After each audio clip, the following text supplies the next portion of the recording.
how's everyone doing? Welcome to Kahoot. Let's put on a little music here while we get the Kahoot going. We're going to start up here in just a second. Good to see you, Kenzie, Mary, Rose, Hannah, Emily, Annie right there. Good to see everyone in the chat. Mubot is here as per usual. Lucy, great to see you. Got everyone in the chat. Mubot is giving out 100 points. If you don't know Mubot, he's here. He's our classic Mubot. Let's say hey to Mubot. Where are you at, Mubot? Up here, Mubot. I am Mubot. Hello, everybody.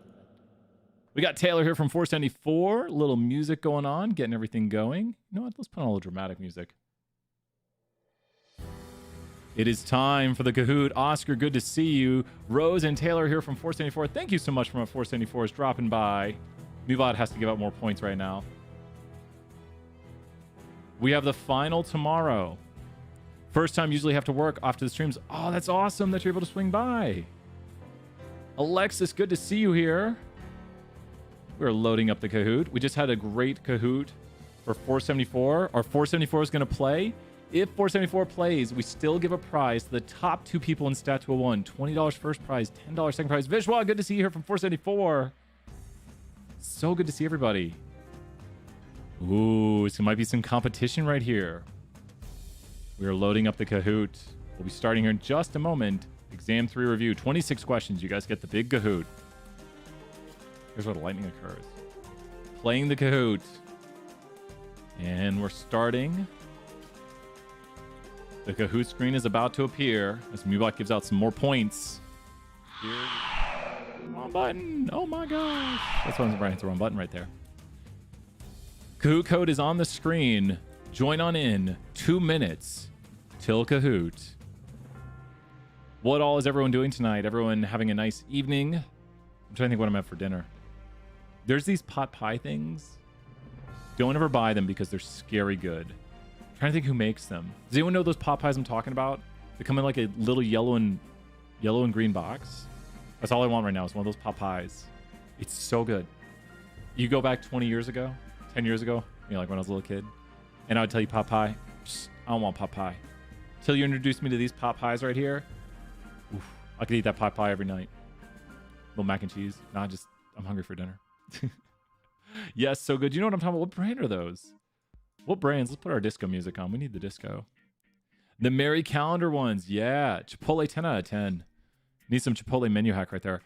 Oh, sorry, Lexi. Sorry to hear that. Lexi, feel better. Lexi, we hope you're doing all right. Kendall is at work. Kendall, enjoy it. If you can join into the Kahoot right here, we're going to start in just a moment or two. The Merry Calendars pot pies. So if your pot pie tastes... pot pies are good. Gotta love some pot pies right there. As long as they're not from Sweeney Todd.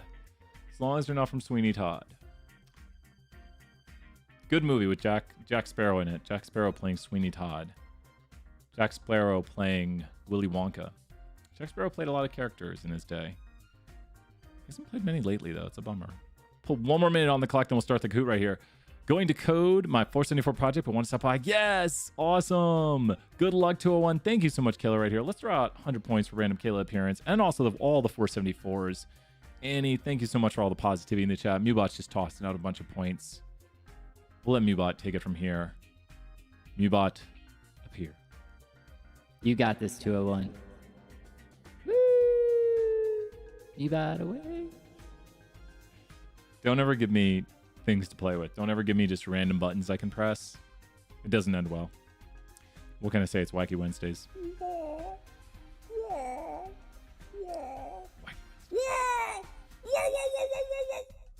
Okay, here we starting the Kahoot in just a few seconds right here. We are starting the Kahoot in 10 seconds. 10 seconds till Kahoot. 10 seconds.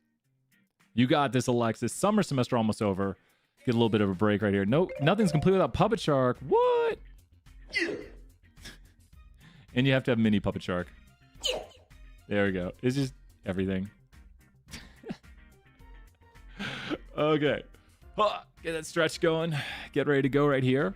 Starting in so many. I know, right? I said, come on over. I don't care. We're throwing another 100 points. Oh, it didn't do it, but it did it. You can give out those points? 100 points, I said. Not just 50 points. Everyone, we're throwing out some positivity, and we're starting that Kahoot right now in 3. Well, no, we need it. 474, show them what we do before we start our Kahoots. We're not starting the Kahoot yet. We're going to say what we always say. 474, tell them what we always say before we start our Kahoots. We let Brian know that we're ready. And what do we say in the chat? Already made it through 2 entire sessions. So way to go, Rose. What do we say to show that we're ready to Kahoot right here? I'm ready. I'm ready. We got some I'm ready's in the chat. Let's start Kahooting in 3, 2, 1. Here we go. Time to Kahoot. Let's do this. You got to SpongeBob it up in here.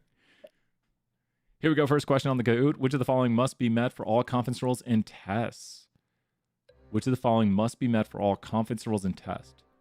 They took away these images now. I can't use them in my Kahoots. These are the Getty images and say, nope. Goodbye, Kayla. Good luck, everybody. So this is what we must be met for every single time we do this. I like to say condition 1. And then you say this. You say random. Condition 2. Less than. Ooh, nice job, everybody. Great job. Okay, so these are the first few conditions right here. Random. We've got a lot of energy going right now. You know what happens when we say random. So we have condition 1 means random. Can anyone explain the chat as we're practicing right here? What does it mean to That's the answer for what random is. What does it mean that things are randomly selected? It is what it is. The random condition, feel free to put in the chat. This is practice. The more you type it, you're practicing along with what I'm saying. When we have the things are randomly selected, we go out to a population and we randomly take things. So we're not saying let's go to the first 10, like a convenience sample. We're saying let's go, give things numbers, and choose random observations out of the population. Less than 10% is a really weird one because you would think more is better, which is kind of true. But the way finite population sampling works, which means like you have a UT population, which is 30,000. Exactly. There's no bias in sample. Great way. Hannah right there, 50 points. Hannah, great answers, 100 points now. And then Rose is doing a little regression right there. So the 10% condition means we sample less than 10%. But here's where people get confused. When do we use nearly normal? And here's a hint. When we can make this shortest shape with our data. When do we use nearly normal? When the variable we are analyzing is a what variable? When do we use the nearly normal condition? It's like Mr. T. When do we use the nearly normal condition? When the variable we're analyzing is a what type of variable? The nearly normal condition will be used when the variable is the variable we want to understand is a what variable. You can put one letter in the chat and I'll know what you're talking about.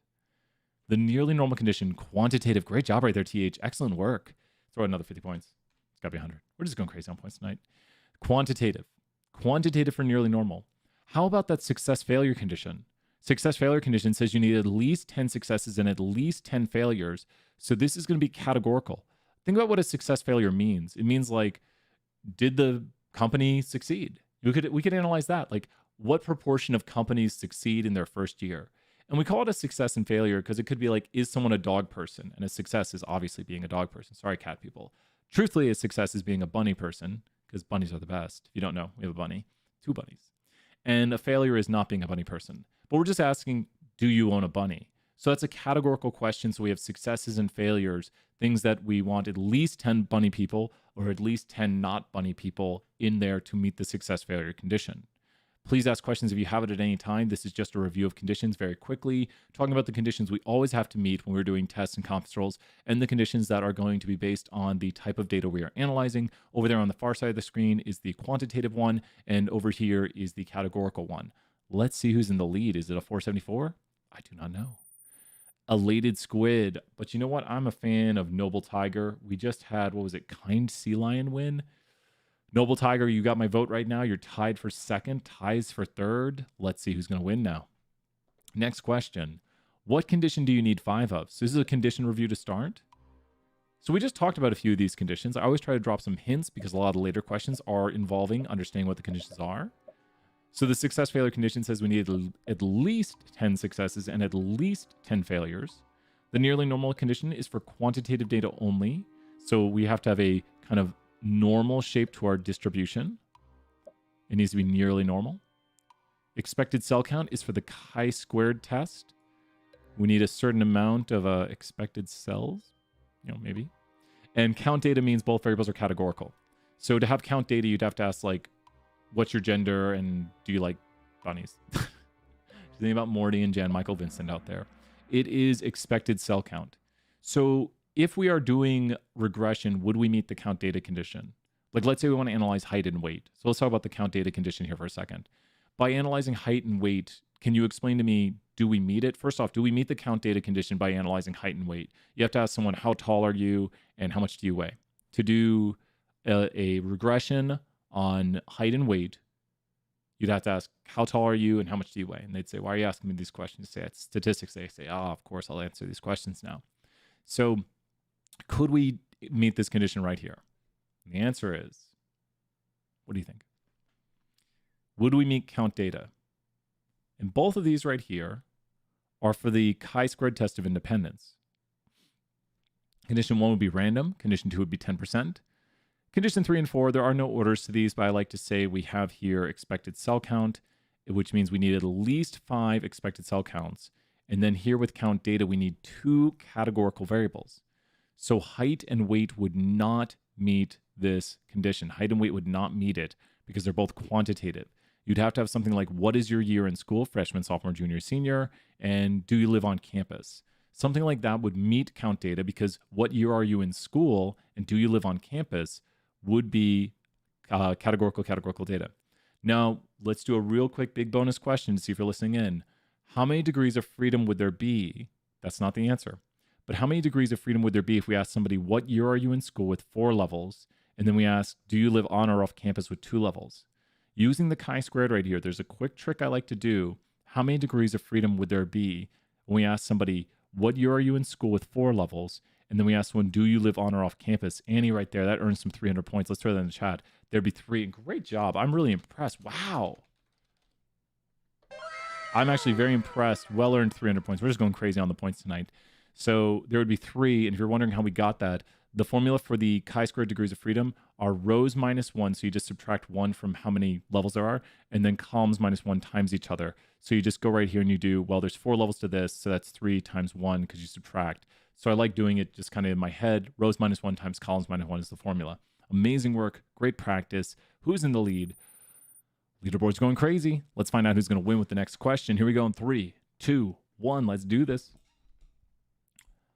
When doing a hypothesis test on the mean, which is a condition that must be met? If you've been watching along here, we've definitely been mentioning this. So I'm not going to answer it because I want you to think about, I kept saying, well, one of these is quantitative. Some of these are for chi-squared, and some of these are for proportions, which are categorical data. So it should be one that we kept repeating. Well, that's for quantitative. That's the shape of the distribution. So when we do the mean, we're doing quantitative. When we do a hypothesis test or confidence rolls on the mean, we need to meet this condition right here. And it deals with the shape of the distribution, and the shape should look nearly normal. The success failure says we need at least 10 successes and 10 failures. I always try to mention the second most right here. So this is for categorical. Like we ask somebody, do you live on or off campus? And we want to find the true proportion of people who live on or off campus. So it's not that a success is living on campus. You could define a success as living off campus. It just means like one group, other group. Does that make sense? Like success failure sounds kind of odd. It should be like the 2 group condition that you have 10 at least in both group. So you have a success group and a failure group, but it's just group 1, group 2. So maybe they should rename this the 2 group condition. Do you have 10 at least in both the groups? And you're asking a question that puts people into 2 groups. Like, do you live on campus? Do you live off campus? And you need at least 10. Success failure has nothing to do with it being a success or failure. It doesn't, the attribution of like good or bad doesn't matter there. Who's in the lead? I don't know. Leaderboard's going crazy. Let's find out who's going to win with the next question. Here we go. Which of the following must be met for all quantitative data means, tests, and intervals? Ooh, tough one. I think you'll be good. I like to throw tricky questions on here. Oh no, I bet I tricked people. Oh no. I throw a review on here. That's a hint. Let me see. Yes. This is a review question. Can anyone tell me when do we do these? When do we do the expected cell count and count data? When is expected cell count and count data? When you do count data and expected cell count, what tests are you doing? The expected cell count says we need at least 5 expected cell counts when you do the expected cell count formula, which is row total times column total over grand total. You need at least 5 of those. And the count data says we need to have 2 categorical variables. These are both chi-squared. Great job right there, Annie. Chi-squared test of independence. Kenzie and Hannah, great job. And the success failure condition is when we have just categorical data by itself. So once again, this is just a review question. I do like to be like, great job, Grant, right there, and Kendall and Alexis. Excellent work. Let's see who's going to win with the next question. We got here, leaderboard shakeup. Hey. Next question time. Here we go. Let's do it. Which of the following must be met for the chi-squared test of independence? Hopefully this repetition is helping right here. These are the conditions. They are used all throughout the test. Repetition, repetition, repetition. I give less hints as we go later. You don't learn something by practicing it once. You learn something by practicing it over and over again. And we're almost done with this section with the conditions. Where we have success failure is for singular categorical variables. And there we go. When would you use the nearly normal quantitative variables like the 1 sample mean test, the 2 sample mean test, the 1 sample t-interval, the 2 sample t-interval. And these right here are for the chi-squared. So these are your chi-squareds. If you have any questions at any time, please ask. If you're like, wait a minute, what is that expected cell count condition again? We can go to that. We're almost done. I think we're done with the condition part of this. But we have here, just at this point, Snowy Squid in the lead, Witty Sea Lion. It was Noble Sea Lion, I think, that won it last time. So you're the Sea Lions. A lot of good luck there. Let's find out who's going to win with the next question. Here we go. What is the p-value for this test? Oh, please tell me that. Okay, good. The output's not too small. What is the p-value for this test? So you have to think about what a p-value is. A p-value is the probability of our results or results from our stream happening by random chance variation given that the null is true. That first word is key.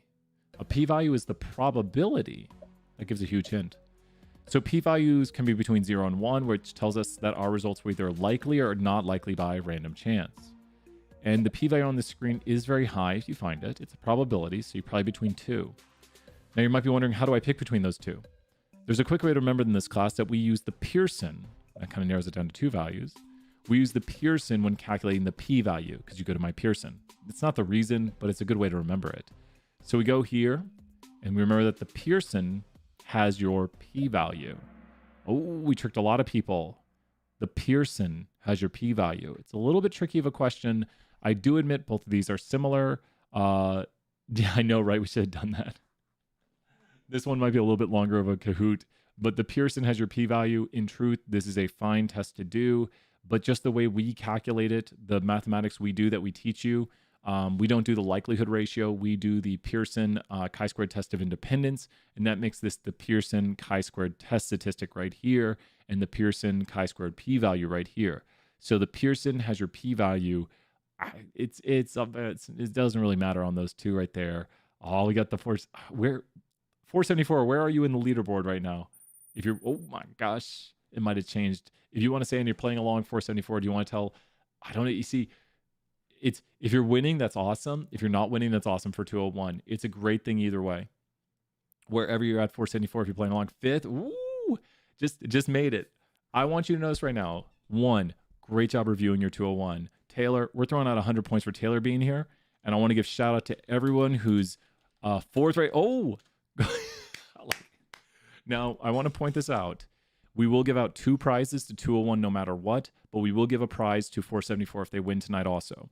But here's the thing. 201 right now, I want you to know this. 474, they use these topics you use all the time. 474, what was a concept that we dealt with in your Kahoot that dealt with things being moved to 0 and having a standard deviation of 1? And we had to review this, and we reviewed this in our 474 class. What were we doing in the senior level business analytics class that we talk about and we say, okay, we have to shift our distribution over to 0 and take the standard deviations, bring the standard deviations down to 1. Oh, Alexis is coming. What were we talking about? Z-scores right there. Vishwa, great job. Vishwa earning everyone another 100 points. We're just going crazy on these points tonight. So in 201, you learn about Z-scores. That's 10 points. What am I doing? So if you are winning right now, just realize you are competing against seniors and juniors and business analytics, but that's all right. We're doing great. Rose, great job jumping in the lead. Crazy leaderboard. Let's find out who's going to win. There will be 2 prizes to 201 no matter what, so don't worry. Let's see who wins. What is your decision regarding the null hypothesis? Oh, we get to repeat the classic statistics. Now, we only do 2 things. This is going to hurt me. What are the only 2 things we do? There's bad words on here. There's a really bad word. Bring it. I love it. All your stat 201 is a basis for BAS classes. We use it all the way throughout. We only do 2 things. We either reject the null, and I like to say you do not reject the null because it makes sense. You either reject or do not reject the null. But do not reject the null is the same thing as saying fail to reject the null. Correct? Oh, no. That hurts. That hurts. Someone just did that. A 474 did that to mess with me. It's all right. Everything's going to be okay. We only reject the null, or we do not reject, which is fail to reject. If I told you I failed to go to the mall today, what am I communicating to you? I say I failed to go to the mall today. I just want you to think about the weird way statisticians sometimes talk. I'm going to say I failed to go to the mall today. What am I communicating to you when I say I failed to go to the mall today? Just think, like, decode that. You failed to go to the mall today? You just like see me and you're like, hey, how'd your day go, Brian? I'm like, I failed to go to the mall today. What am I saying to you? You gotta be like, you stats people are weird. What am I saying to you? You did not go to the mall. Great job right there, Hannah. I did not go to the mall today. So that's the same thing as when you say you fail to reject the null, you do not reject the null. So you either reject or you do not reject. I like to say it that way. People say fail to reject all the time, so we have to teach it. Because if you ever hear someone say fail to reject, you have to be like, oh, so you're not rejecting? They're like, no, I failed to reject. You're like, well, it just means you didn't do it. So why is blue counting as wrong? Ah, great question right there, Annie. Let's throw 100 points to Annie. Thank you for asking. Who knows the famous saying, when the p-value is low, reject the null. When the p-value is high, just let it fly. So Annie, thank you for asking. Please ask those questions whenever you don't see something. And you're like, wait a minute, why is it this? So what are we seeing right here? We're seeing the p-value. So the p-value right here is what? The p-value is above what value? This p-value. Oh, you looked at the r-squared. Oh, the r-squared is super low. Yeah, it's because it's really bad. It doesn't explain anything. Whatever this model was that I created doesn't explain anything. Oh, it was the sample p-value of the last. Oh, yeah, right here. It's this p-value right here, and the p-value is high, so you just let the null fly. Just don't reject it. That's what I mean when I say let the null fly. I'm just like, just let it be. Just be like, hey, null hypothesis, no reject. If you reject the null, it's because the p-value is low. When the p-value is high, just let that null fly. Just let it be. It's my favorite saying. Oh no, 5th place. Where'd you go? Let's find out who's going to win the next question. Here we go. How do we find the chi-squared test statistic? Little tricky one right here. What do we do to all the cell chi-squareds? So when you do, here's a hint, I'm not blocking the right answer. Man, I put a lot of time on these. So when you find the chi-squared test statistic, correct, Oscar, yep, you will reject. This one you will reject on. This is gender and if someone's broken a bone. So we definitely reject the null right here, and there's evidence of an association, or the two are not independent. The null hypothesis would be that gender is independent of breaking a bone. The alternative hypothesis would be that gender is not independent of breaking a bone. We reject the null that the two are independent. We have evidence that somebody's gender gives us information or is thus not independent of breaking a bone. And the way it looks right here with what we have, males were more likely than females to break bones. And we add together all the cell chi-squareds. So you'd have 4 cell chi-squareds, one for here, one for here, one for here, one for here. I don't go over the formula for that. Maybe I do have a problem doing that. You might want to get your calculator out because maybe we'll do it. Great question right there. And Oscar, does that make sense? The reason we would reject the null here is because this is below 0.05, and you will see it has a star on it in output. So the p-value, which is a probability, is telling us that this discrepancy right here, some 320 language, this discrepancy between the conditional distribution of females breaking bones and the conditional distribution of males breaking bones is rather large and unlikely by random chance. If there was no discrepancy, then the p-value would be very high because then it's like, well, knowing someone's gender would not give you information about them breaking a bone because both gender, the ones we've listed right here, are just as equally likely if it's very even. But the more difference it is, then the less likely this distance we are seeing is by random chance, i.e. low p-value. So if you have any questions, let me know. I know I hit you with a lot of stats right there. I've been talking this stuff for way too long. It just seems like It's like I'm talking French and someone's like, what are you saying? I'm like, I'm just talking. It's language to me. Noble Tiger jumping in the lead. Crazy leaderboard. Let's find out who's going to win with the next question. Here we go. Let me throw Oscar some points. Thank you to Oscar. 50 points for asking question. What is the null for this test? I alluded to it. A second ago. I promise you a lot of the questions lead in. So in those little in-between sections, Oscar, 100 points. Thank you, Oscar. I've been giving out 100 points for all those great questions. So what is the null hypothesis? The null hypothesis is, it really can be any position. A lot of times people say, oh, the null hypothesis is this, but it's a starting out belief. It's our kind of what we would not assume without any evidence. So think about what you would assume here with no evidence. In Hinge, we're not comparing means. Someone's like, oh no, because it's not quantitative. This is count data, two categorical variables. This is the chi-squared test of independence. And the easiest thing to do whenever you see something like this is to just put the word independent between this.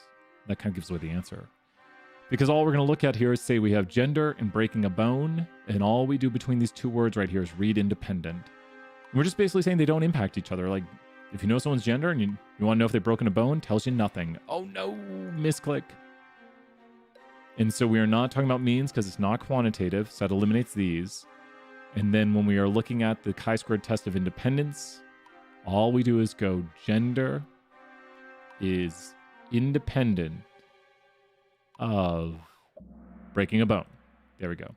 What does this look down here to be if you do the kind of other side of it, which is what you maybe want to look for evidence of?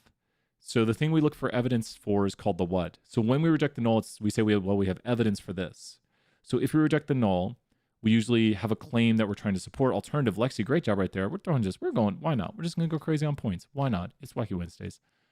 Really appreciate all these points and following along right here. This is the practice we need. I'm so interested in who's going to win this.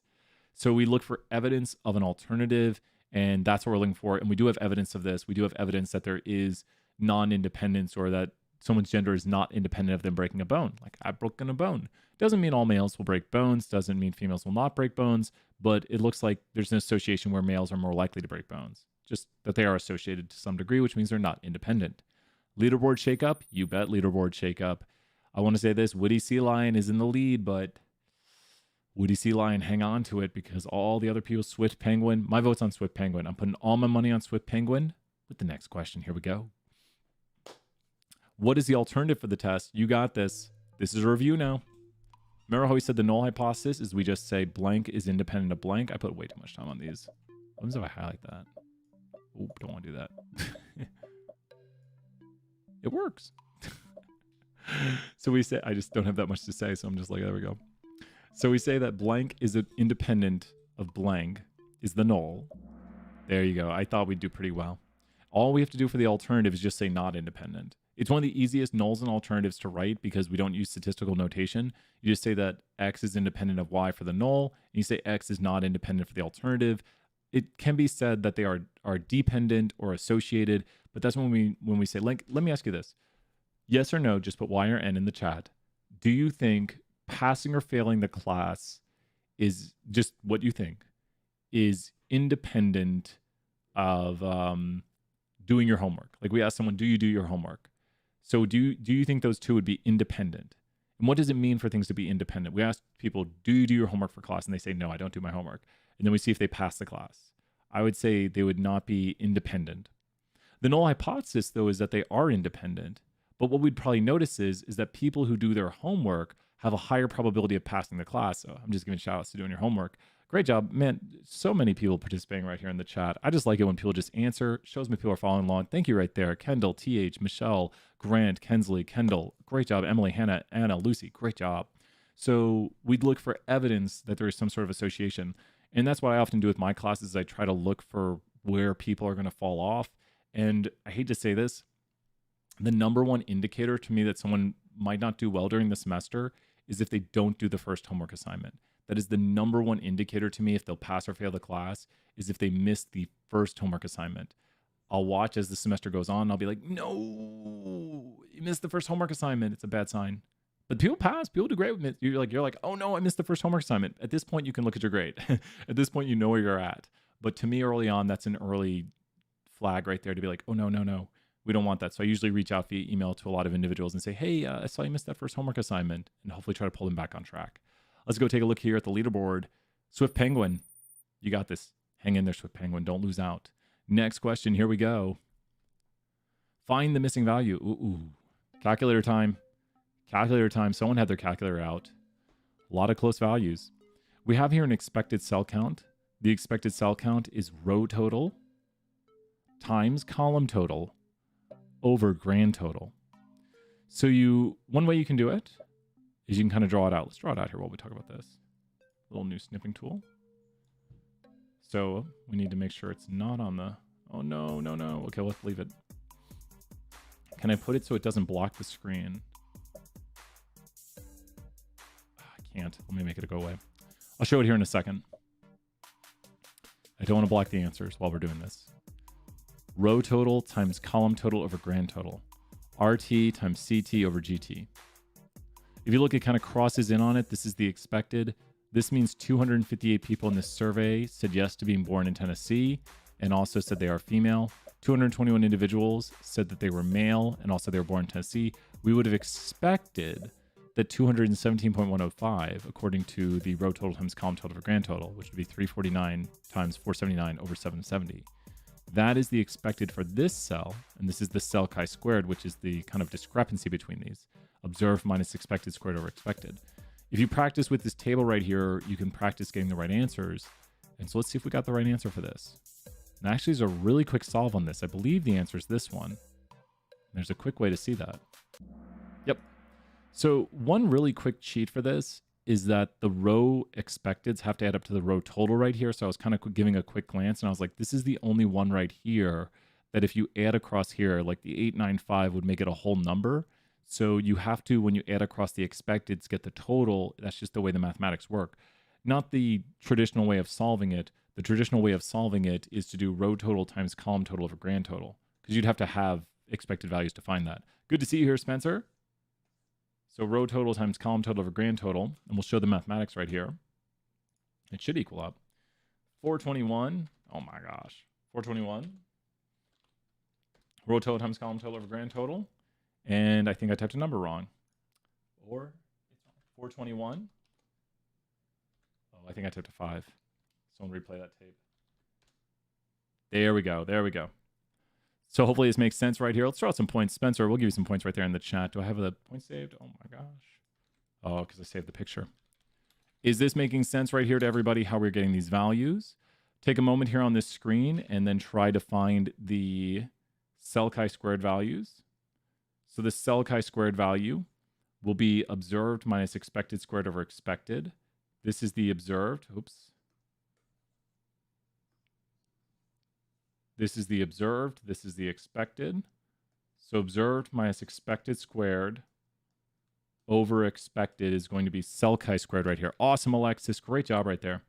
So if we take the observed, which is 221, I'm just taking the value right there, minus the expected, 217.105, and then you square this value right here, and then you divide by the expected,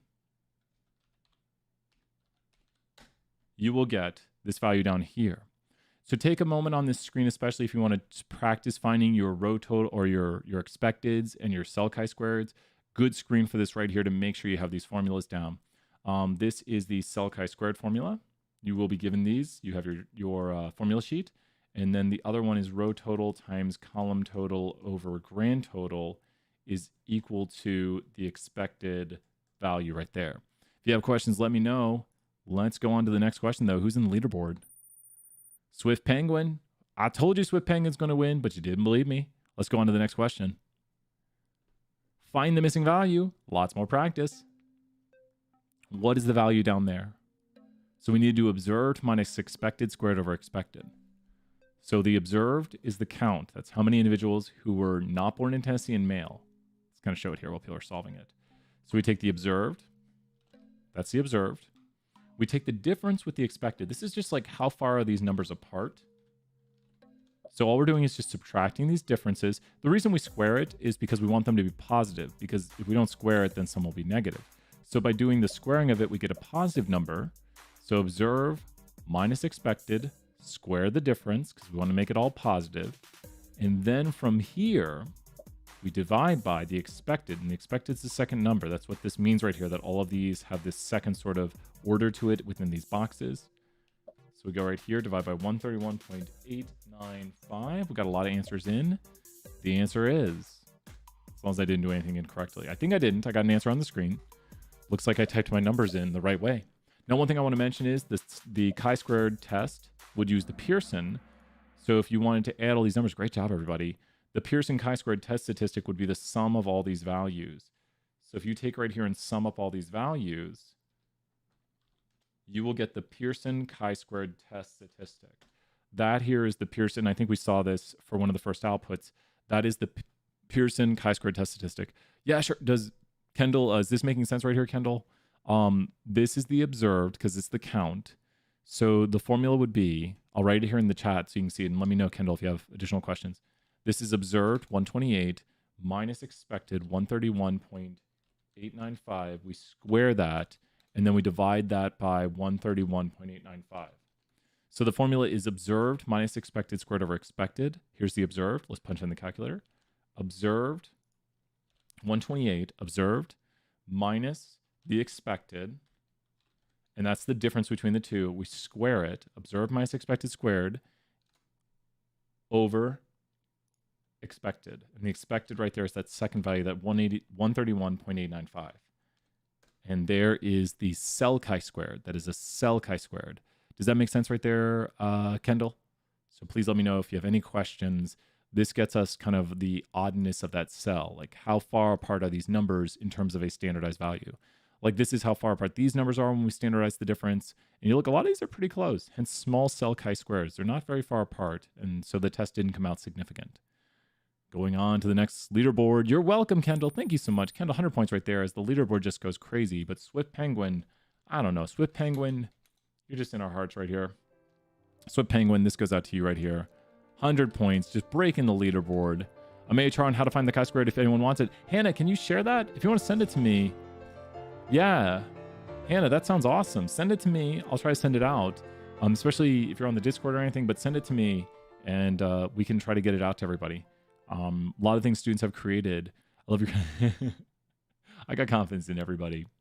Let's see. Oh, that's you right there, Swift Penguin. Oh, there you go. What are the degrees of freedom for the T interval? Oh, we got this. You got this. Little output. They shrunk my output.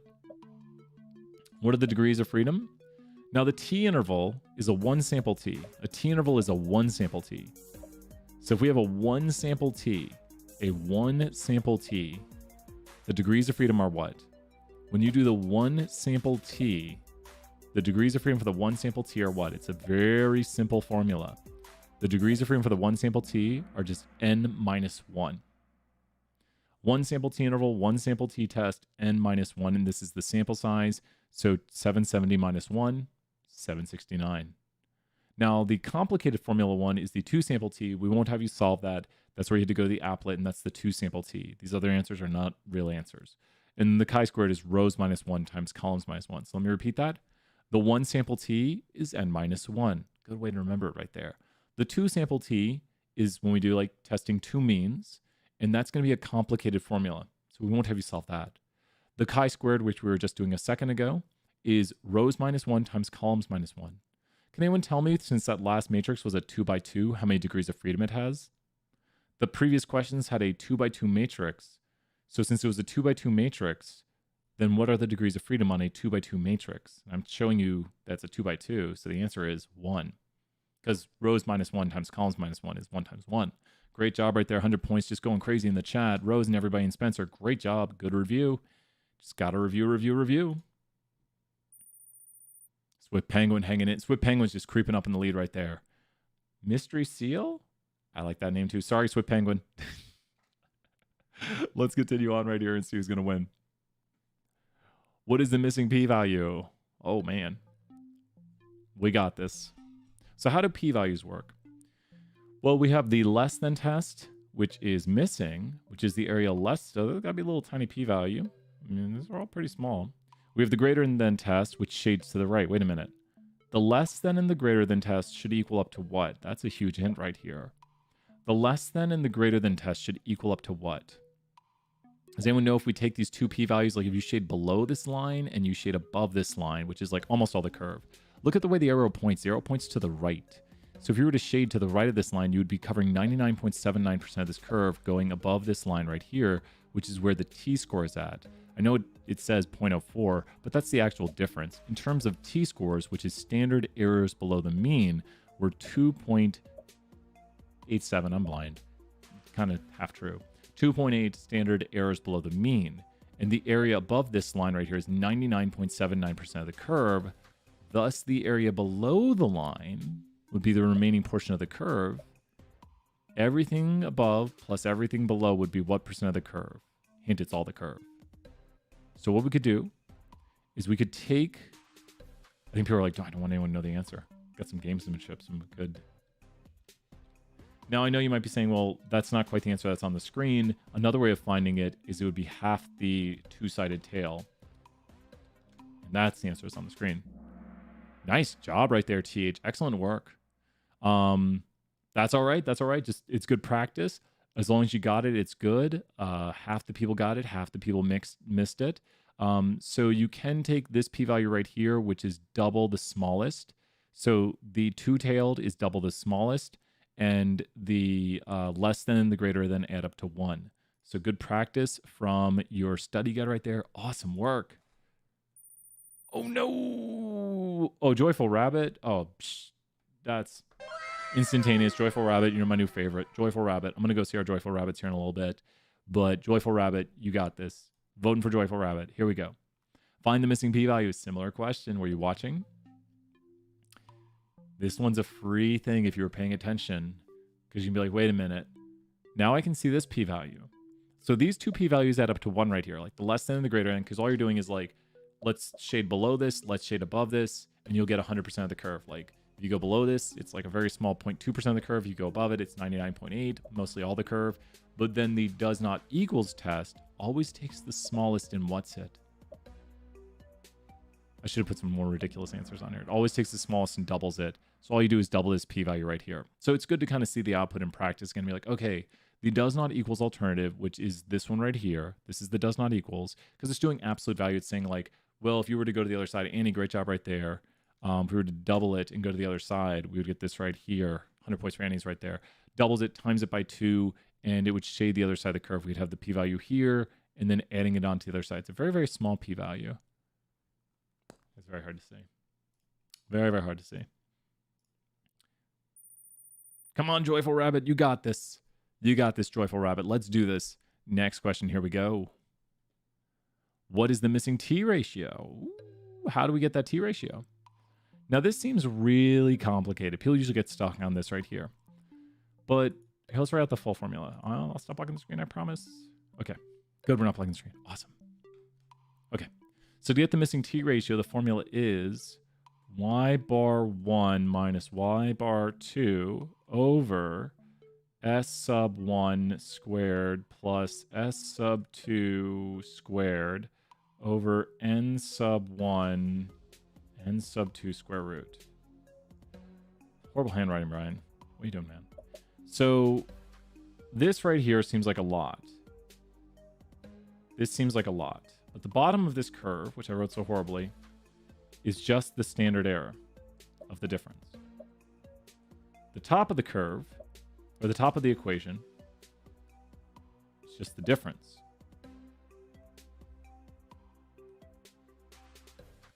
So if we have just the difference, and then we also have the standard error of the difference, what's the answer?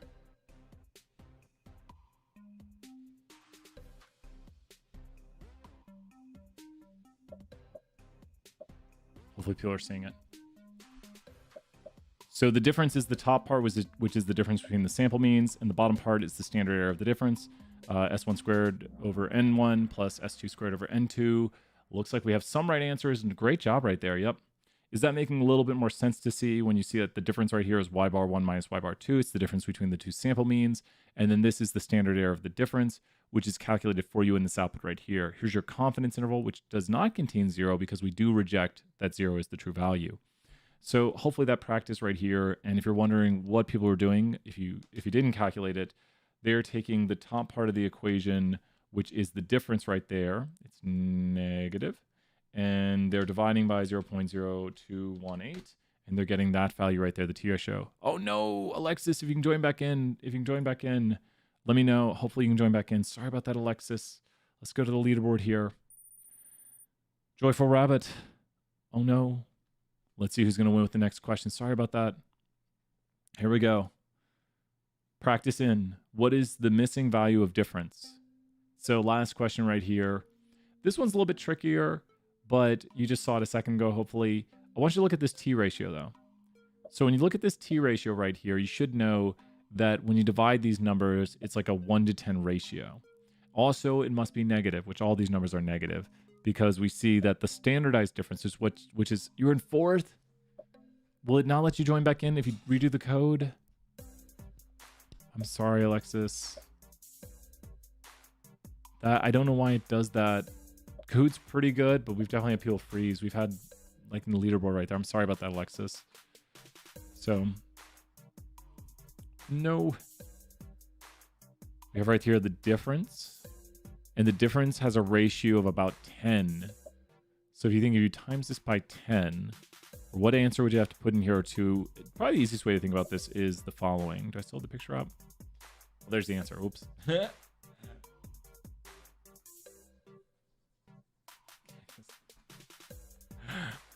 It's from the previous slide. So people got it right there.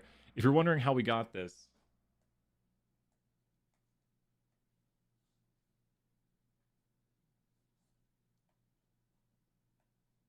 it's like a solve for X. I did, but I have to start 0. No. If you can tell me at the end of the game, if you know your score, so you're in fourth, if you can find out if you would have won, just tell me that. We'll try to add your 2 points together. If you won, just tell me and we'll throw in another prize. So tell me, Alexis, like I'll find your other score and just add it up. I don't know if you get point streaks, but we'll try to add it up, Alexis, right here. And if you would have won, we'll make sure that works. So Alexis, keep playing along, keep learning, keep practicing. This is a solve for X problem right here because difference divided by standard error is the T ratio. And so you should get this right here, which is negative 0.23. So it turns into an algebra problem. Great job right there. It's because I showed the answer. Joyful Rabbit versus Swift Penguin. But Noble Tiger in the lead. Here we go in 3, 2, 1. Let's do this. What is the null hypothesis for this test? So the null... Oh, this one we got this. Oh, you should know this instantaneously. Like, I don't. Don't worry, I'll tell you something here in a moment. Taylor's back. Back on the leaderboard. What is it again? Is it... I know which one it is. Wait. Swift Penguin. Swift Penguin. That's what it is. So the null always what? Who wants to put this in the chat right here? You're missed. Awesome. Yeah, definitely. And we'll find out. And I'll definitely throw in a prize. Thank you so much, Alexis, for playing along and practicing. So what does the null always have? Put it in the chat.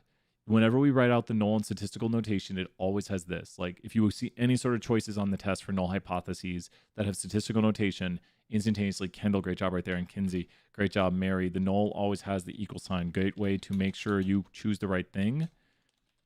This right here is the two-sided alternative. The two-sided alternative right here is the does not equals test. This is the greater than test, and this is the less than test. These are all alternative hypotheses right here. This is the null hypothesis, which has the equal sign to start. And we're assuming no difference between the means. So if you read this, it's like let's say we compare like people who study the night before the test and people who don't study, which is two groups. And then we say, what is your grade on the test, which is quantitative. And we say the mean grade for group 1 minus the mean grade for group 2 has no difference. There is no difference between the means of the groups. And that's a two-sample t-test right here because there's two means. That's what a two-sample t-test is. Oh, no. Snowy Squid, great job right there. What is this? Snowy Squid? I don't know about that. I don't know if that exists. What is the alternative hypothesis for the two-sided test? You got this. Practice review right here. You can see the p-value for it right up here. It's 0.0041, which means we reject the null. P-value is very low. We would have evidence for the alternative right here. I think I was comparing people's GPAs. So this is the difference between GPAs. And it looks like since the difference is negative, that means females had a higher GPA on average than males. We have evidence that the difference is not 0. It's not that practically significant of a difference. I mean, I would like a 5/100ths of a point more or 47 thousandths of a point more, but still, I'll take it. Great job right there. And so this is the two-sided does not equals shades both sides. Just think about like it points both ways. So it's like, there we go. I don't know how to do that. Yeah, there we go. Points both ways. So it's shading the right and the left side. And so the less than shades to the left and the greater than shades to the right. And then the does not equals shades both sides because it kind of like, if you look at it, it's just pointing both ways. And there's the greater than alternative. And that in the output would be this one right here is the greater than. The does not equals has the absolute value on it because it's doing, like less than or greater than, and we take the absolute value to find that right there. Good stuff. Leaderboard back in control. Noble Tiger jumping straight into that lead, holding on to it, but Bright Yak might jump into lead too. Let's find out. Interpret the difference. Ooh, we just mentioned it a second ago. So remember what kind of data we're working with. Are we working with categorical or quantitative data? That should eliminate two choices. I know, Annie, it's so close. Because if you know what data we're working with, choices should be eliminated. If you know what data, and it's quantitative data. So at this point, you should be like, okay, I'm between two choices. I should be dealing with means. Quantitative data is when we compare like a question like, what's your GPA or how much is your GPA? People would just say, what's your GPA? But you'd really say like, how much is your GPA? You'll say what? And you say, I take stats. I talk weird. Because it's a quantitative, it's how much we can compare differences. That's what quantitative variables are. And so it looks like we did kind of a smattering across. But why do we know that females had a higher GPA? Because the difference is what? So we mentioned this earlier. So if you look at here, mean males minus females, like pretend the value of males is 2, which it's not. And the values of female is 5. Well, that'd be 2 minus 5. So the difference here, because of this, the difference is what? Like when you take the mean for males minus the mean for females, you get a what difference, which means this number is bigger. Like 2 minus 5, which means females would have females have a GPA of 5, males have a GPA of 2. The difference would be -3. And what do you notice about my answer where females have a higher GPA than males?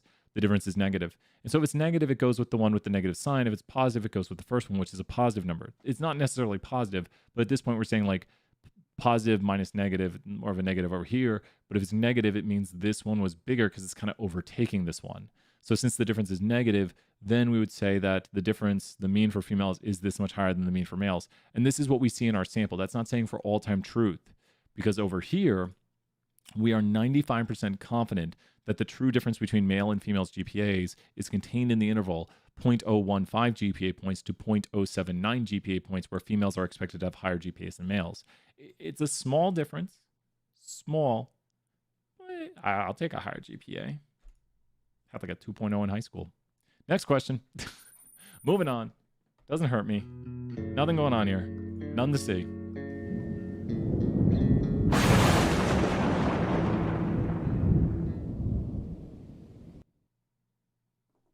We're back.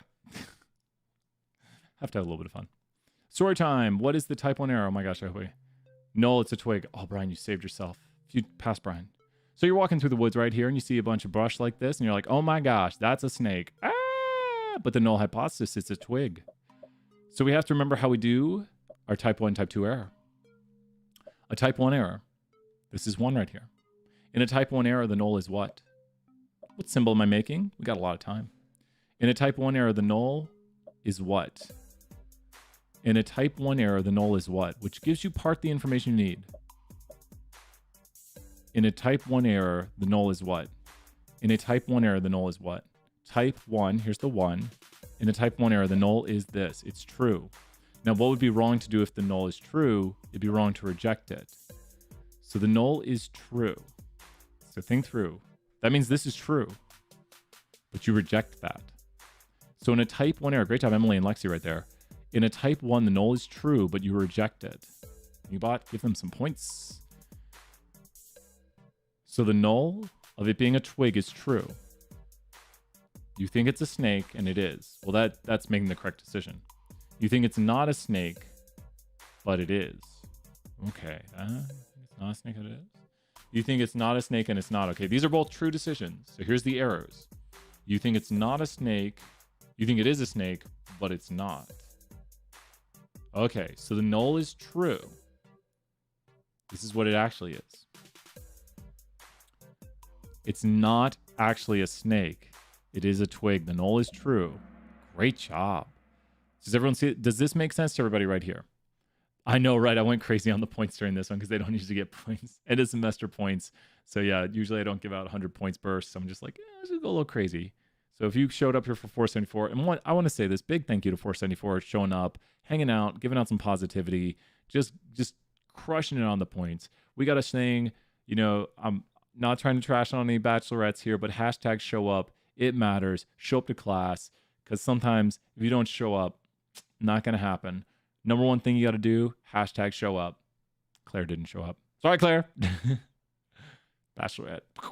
So, oh, and don't give any spoilers for this season. We're not quite there yet. We're almost to hometowns. Don't give spoilers. Please don't do that. I'll be in trouble if I get spoilers. Whatever you do not. Mods, delete any Bachelorette spoilers in the chat.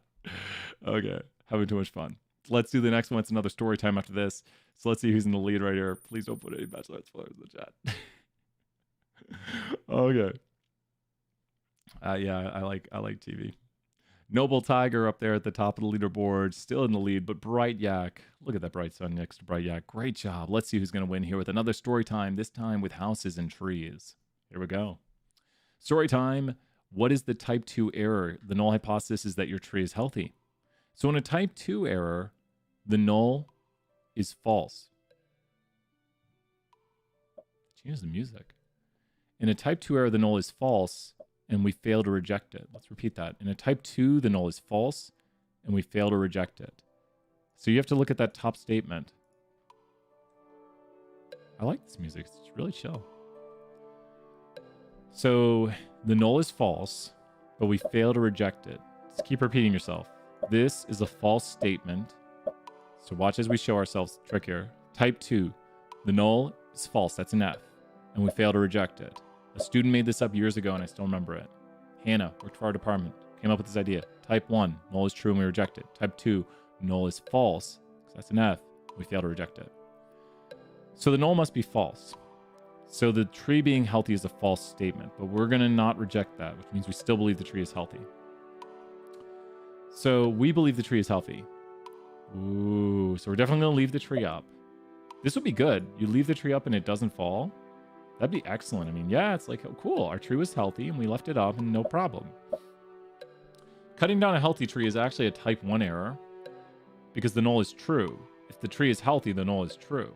And if we cut it down, we would reject the null, and that's when the null is true. Wow, loud noises.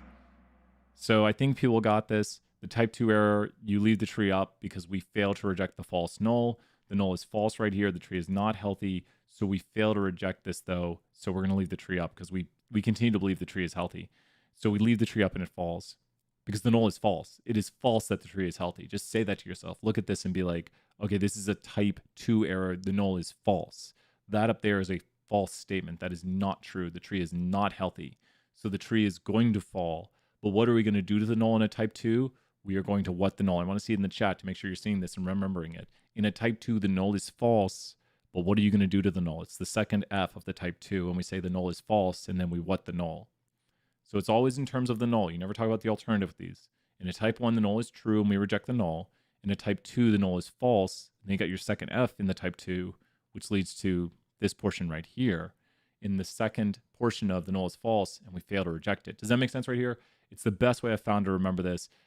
There's a grid people make that I've never found to be really helpful. I hate that grid. I'm sorry, grid. People put that in your stats book. I don't like it. I like when the type 1 is made, the null is true, and we reject it. When you have a type 2 error, the null is false, and we fail to reject it. These are Fs right here, and this is a T for the type 1 being true for the null.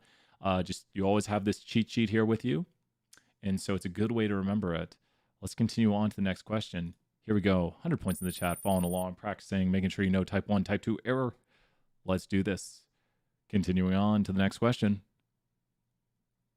If someone wanted to write a null testing the mean, which one of these could be used? Ooh, testing the mean. Now, someone could. Statistician walks in the door and they say, wait a minute. You can use one of these other ones. I say, no. I say, well, that's a 2-sample T. The mean, singular mean. But what about the difference? No, we're not going to test the difference. Not going to do that. No difference. want to test the difference. Tiny Brian, you're not. Go away, Tiny Brian. So we have here that the mean right here. This is the mean. Mu is the mean. Good way to remember if you see mu. We have mu2 on. We have mubot. Where's the mubot? There's mubot over there. He's got a little. You see, he's got a mu on his forehead. So if you look at mubot over here, I can't hover over him, but he's got a little mu on his forehead. That's why he's mubot. And so he tests the mean for us. That's what mubot does. That's why we made him, to do tests on the mean. This right here is a proportion test. And is that another one? Proportions should not be over 1. Proportions should be between 0 and 1 because it's categorical. And then this is the difference between two means. Stat Nation right there. Heck yeah, Stat Nation. Mubot right there. I am Mubot. Talking in the background right now. Noble Tiger. It's going to be a close game. Let's find out who's going to win. When working with statistical power, which of the following do we have the most control over? Ooh, I have to pause and think. So which of these do we have the most control over? You might be thinking, gosh, wait a minute, I'm conflicted. I'm so conflicted. You never understood Mubot? Sorry. So, I don't understand them either. Sample size is how much data we collect. Can we control how much data we collect? Yes, we can. We have over here alpha. Which of the following do we have the most control over? Good. Sometimes I write these questions and think, did I even know? I've already given away one answer. Beta we really don't control for. So beta is the probability of a type 2 error. Alpha is the probability of a type 1 error. You can just pick your alpha. You can pick your sample size. You can say, let's sample this amount or that amount. You can control for that. Effect size is the difference between the null and the truth. We don't really control that difference. Like, I always use this example. Here's example 1. Brian plays his brother in basketball and you watch that game. And you assume there's no difference between Brian and Darren. Or Brian plays his friend LeBron in basketball and you assume there's no difference. Now, the truth is that Darren is better than Brian. He's way better than me in basketball. And then my friend LeBron just totally destroys me in basketball. I mean, he's just King LeBron, just awesome dude, and just wrecks me in basketball. It's so nice, like, I get to play him, but it's really sad when I play. It's just, man, sound effect and all that stuff. Didn't play it, but yeah. So which of those would have a bigger effect size? The difference between the null and the truth is the effect size, and it'd be easier to view this. Would it be easier to view in example 1 when Darren plays Brian, and we look at the difference between Darren and Brian, and you would say, I assume there's no difference between those two guys right there. I mean, they're both 6'3". You shouldn't make the assumptions based on that. Be like, just two guys playing basketball, same skill level. And you watch it and you're like, oh, Darren's better than Brian. I noticed that. Or would it be easier to see it when Brian plays LeBron? Would it be easier to see it when Brian plays LeBron because you assume, it's two guys playing basketball. Brian and LeBron, same skill level. My null hypothesis, which sounds ridiculous to say, but we're going to assume that they're the same. And then when you view us playing basketball, where would you see it much quicker? Where's the bigger effect, which is the true difference? It'd be example 2. You'd be like, and you wouldn't need a big sample size then. And your probability of making a type 2 error, which is when you fail to reject the false null, which is when you'd be like, I guess they're the same. You're not going to make a type 2 error when you watch LeBron and I play. You're going to immediately reject the null and be like, yeah, I'm rejecting the null and I know I have not made a type 1 error. Now, what would it mean if you made a type 1 error, which is your alpha, which you can control for? If Darren and I play and for some reason Darren and I have the same skill level, like let's just say that's possible. I'm not good at basketball. Then if you rejected the null and you said that Darren and Brian have a difference, but really Darren and Brian are the same, then you would be making a type 1 error because the null, which is true in the type 1, is that Brian and Darren are the same. But you reject that and you say, I have an evidence of a difference between Brian and Darren. If there was a type 1 error to be made, it would have to be with Darren and me. It would not be with LeBron and me. You would instantaneously reject the null and be correct in rejecting the null. And beta is just your probability of a type 2. We don't control for that. It's a factor of your alpha, your sample size, and your effect size, but you don't control the effect size either because you don't control the truth. You control how much data you take, and you control what % of the time you are willing to make a type 1 error.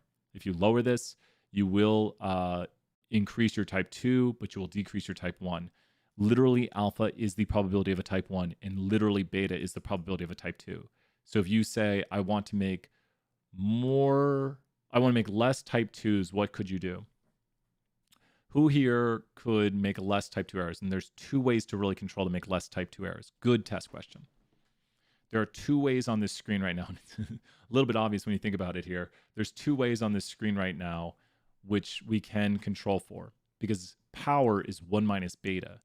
So there's really two ways we can control the statistical power. So power is 1 minus beta, and there's really two ways we can control the statistical power. Hint, it's kind of on the screen. So power is the ability to find results when results exist, or the ability to reject the false null if we go by classical definitions. 1 minus beta mathematically.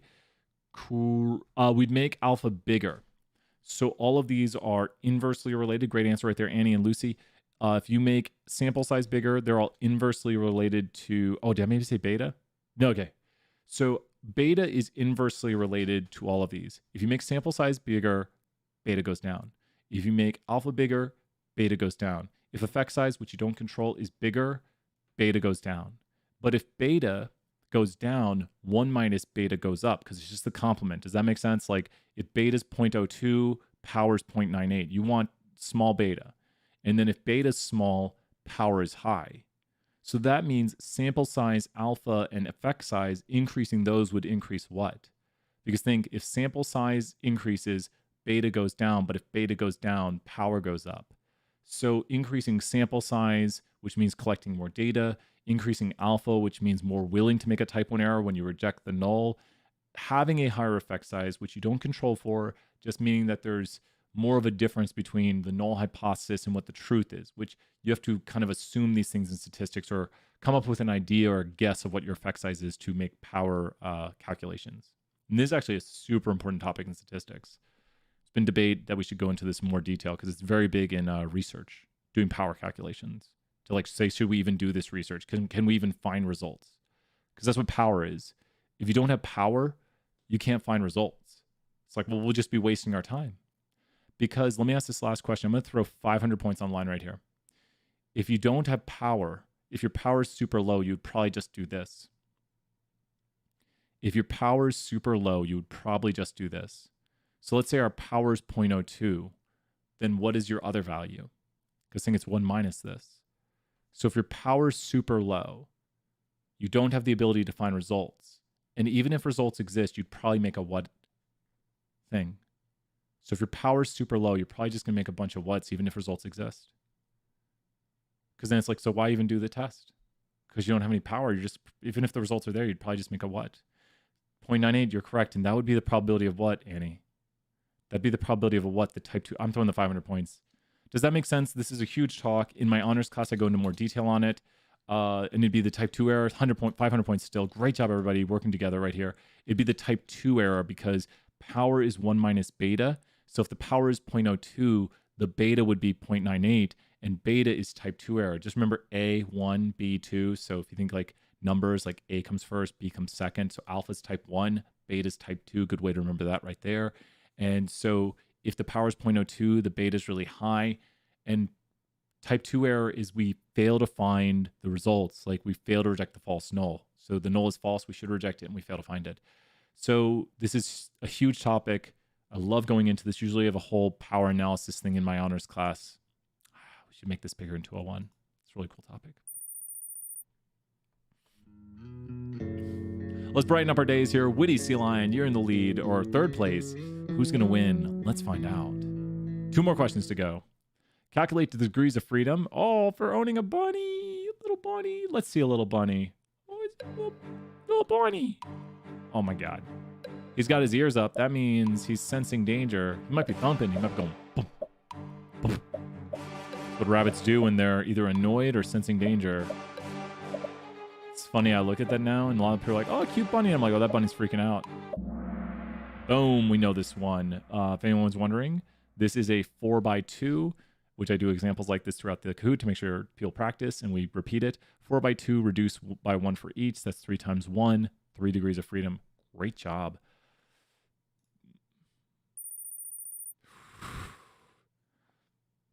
Noble tiger and bright yak. It comes down to the battle between the yak and the tiger. Let's find out who wins. Here we go. Jan Michael Vincent and Morty. Jolly Jan Michael Vincent and Morty. Such chill music. Calculate S divided by the square root of N. Flopsy and she thumps when the pet the other. Yeah. She's probably annoyed. She's probably like, give me attention. Yep. They either do it for danger or for like annoyance.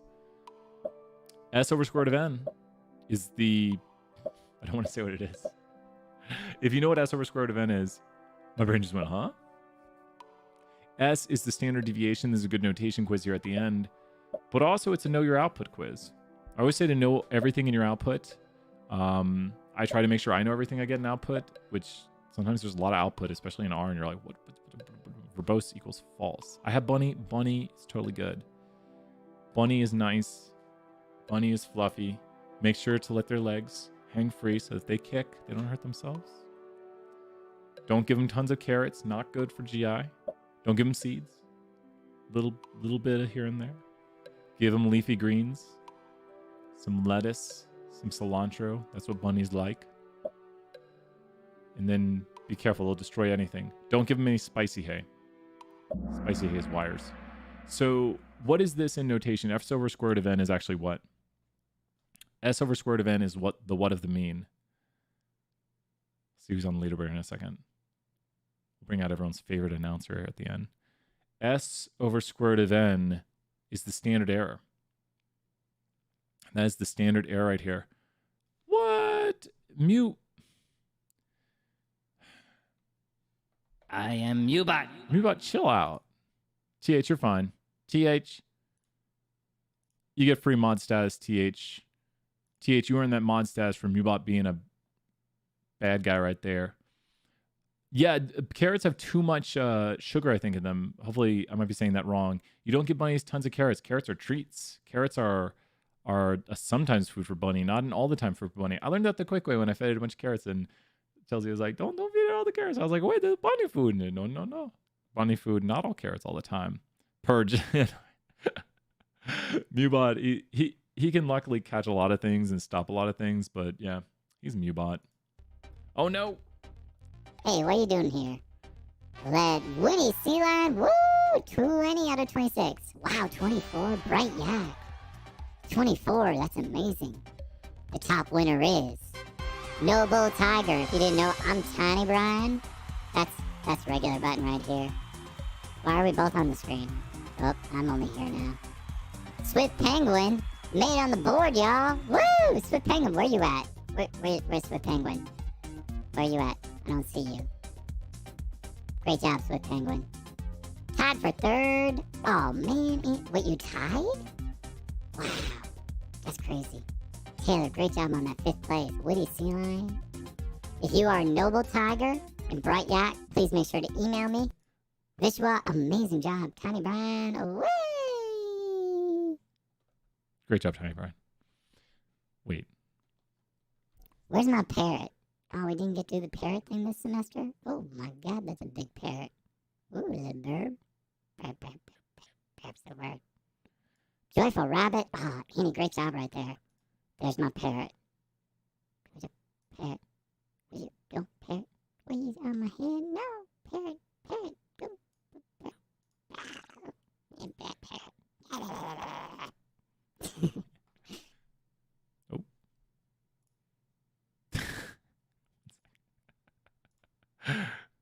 I was able to, oh my god. Y'all 2-1 have a big brains. Y'all got this. Oh, I like that right there. Great job, everybody. We'll put on a little chill music and we'll finish up right here. Well, I think I got 5,400. Oh, plus Mystery Seal. Let's find out. Let's go look at those results. It says like, there we go. Let's go back to the main screen. Okay, let's go look at the results. 5,467. Where's the results? Full report. View full report. It's like, are you sharing your screen? I don't know what it says. That's so... Didn't finish. No. Okay, where is it? Players.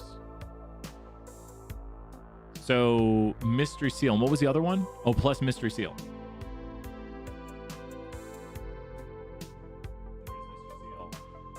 Great job. It's 10,000, I think. It's like, you're screen sharing. Go back to the main screen. What up, Andrew Wind? Good to see you here. Andrew Wind, you might want to share those points. Andrew Wind. Andrew Wind is the best. Everyone knows that. You missed out on Tiny Brian and all the great stuff. Mystery Seal behind me right here. Great job. Great practice. Like it says, yeah, it's a bummer that, yeah. Great job, Mystery Seal. Excellent work. Let's go back here to the main screen. Andrew Wind checking those points right there. Well, any other last questions at that Goku, Mondo, Thanos, Grugo tier? Meme tier. Andrew Wind, and you're almost at the 100 hours. Awesome stuff right there. We got our new space background if you haven't seen. I like the new space background. I think it's more relaxing, like lighter colors and stuff. Tied for third, so close. Great job, Annie, right there. Roll a towel? Oh, is that what they do in DBZ? Checking out those points. Amazing job, everyone, right here. Earning some points tonight. Getting those points tiers up.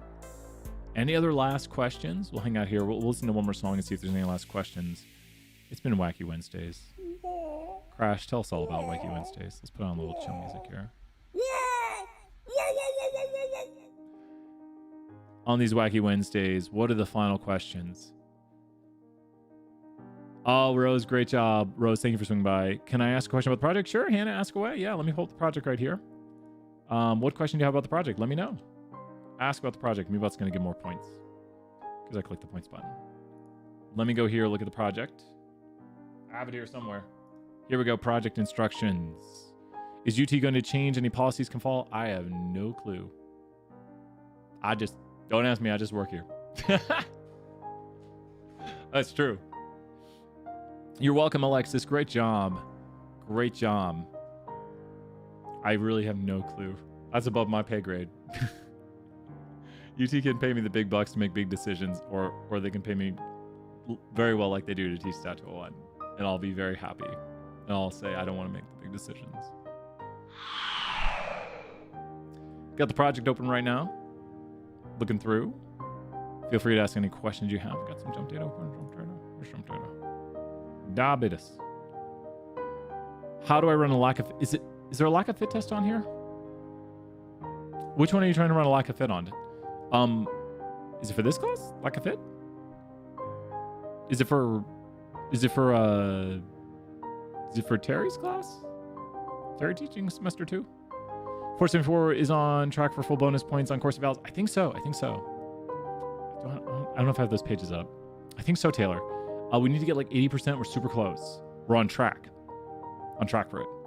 For the one sample t-test, so we shouldn't have a lack of fit. Are you talking about like the conditions to see if it fits the nearly normal curve? So I didn't have people check conditions. So if you're looking for the one sample t-test, this is the one sample t-test right here. We need to go here and need to go to analyze distribution for the one sample t-test. We go and then we pick a quantitative variable. Now don't pick something like patient ID because that's an identifier. Don't use identifiers to do quantitative tests. We could look at the glucose levels of individuals. Have a great night, Taylor. Thank you for swinging by. I double click the variable under analyze distribution. And here we are. Now we might be asking, is this a good idea? Oh, it did we don't need to stack. We want to go to, there we go, stack. There we go. We might ask, is it a good idea? I think you're asking, does it fit the normal curve, right? I think you're asking, does this fit the normal curve? So I don't require this for this project. The one sample t-test, here it is right here. So the one sample t-test is right here. Create a one sample t-test, which we've done. Include the screenshot showing the summary statistics and the picture. Also include a separate picture of the confidence interval. Choose any confidence percent. Totally fine. You can use the 95% that's there. Finally, include a value you want your company to test in the hypothesis test. Interpret to the reader the confidence interval. Next, so you need to interpret the confidence interval. Next, explain to the reader the results of the does not equals test. Some people have asked if they can do the other tests. I'll probably be nice if you do that. Just be clear on what you're explaining. Finally, explain how the confidence interval and the test come to the same conclusion. So let's go back to the result we have right here. Now, we could see if the normal curve is a good fit. So I think you're asking, is it a good idea to apply the normal curve? One thing about this, though, that I want to point out is this is a slightly skewed distribution. So the way that the nearly normal condition works is that if we have a large enough data sample, then the distribution of the mean will be nearly normal. We're not looking just at this distribution. I think that's where a lot of confusion arises. According to the central limit theorem in the class, the distribution of, okay, my question is, what is the does not, oh, sure.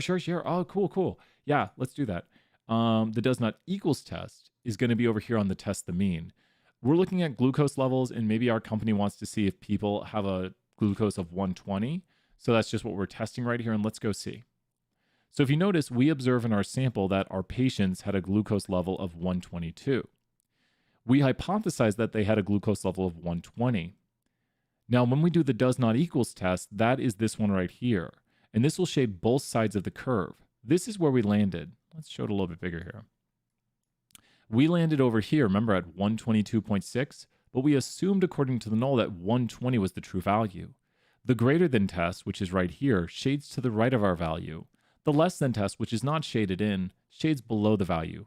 Since there's 95% below, there'd be about 5% above. But how do we get the does not equals test? The does not equals test shades both sides, which is double the smallest. Now this right here is not a statistically significant result because the p-value for the 0.0926 is above 0.05. So we would not have evidence for the alternative that the true value of people's glucose levels is not equal to 120. We would fail to reject this null right here. I explain results for the two sample very similar to how I explain results. Yeah. And if you look right here, 120 is contained in the interval. So we would obviously not reject it. Like the same content explaining the confidence interval, null, and alternative hypothesis and p-value. Is that, yeah, pretty much. And when you do the two sample test, you might test the glucose levels between people who have diabetes and people who don't. I don't know how to say that word.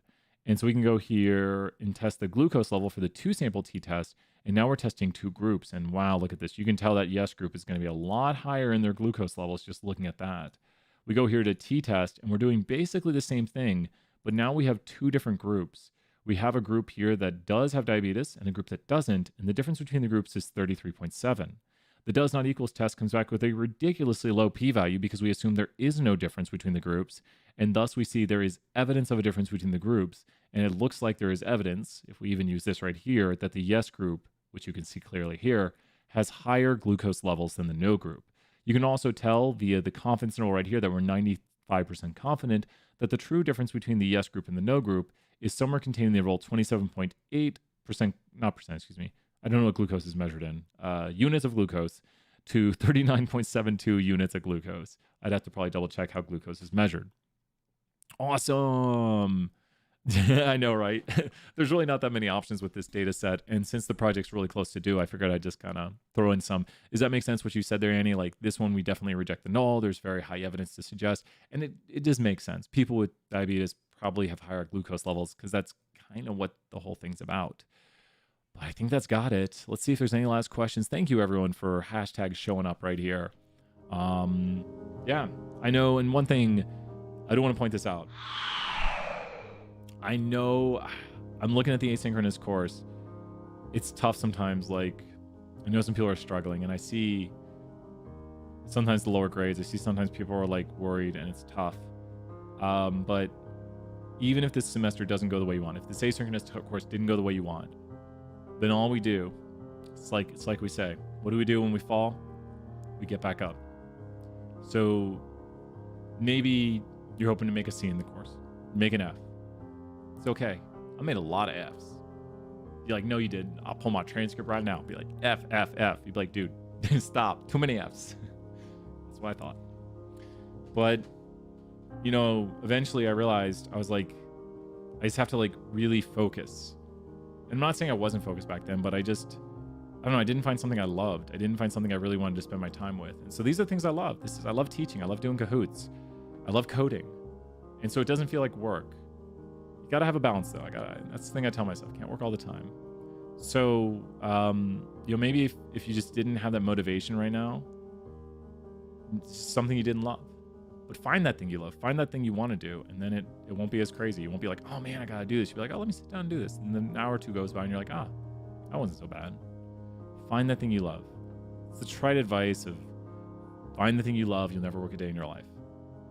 So true. I'm lucky for what I have. And I'm lucky that everyone's here. With that, Mubot, you want to lead us out? You got anything to say, Mubot? I am Mubot. That's all he ever says. If you have questions, let me know. The exam is opening up here in a little bit. Time series, if you're watching, your exam will be out later. Working on that still. Until then, Puppet Shark, you gonna say bye? That wasn't bye.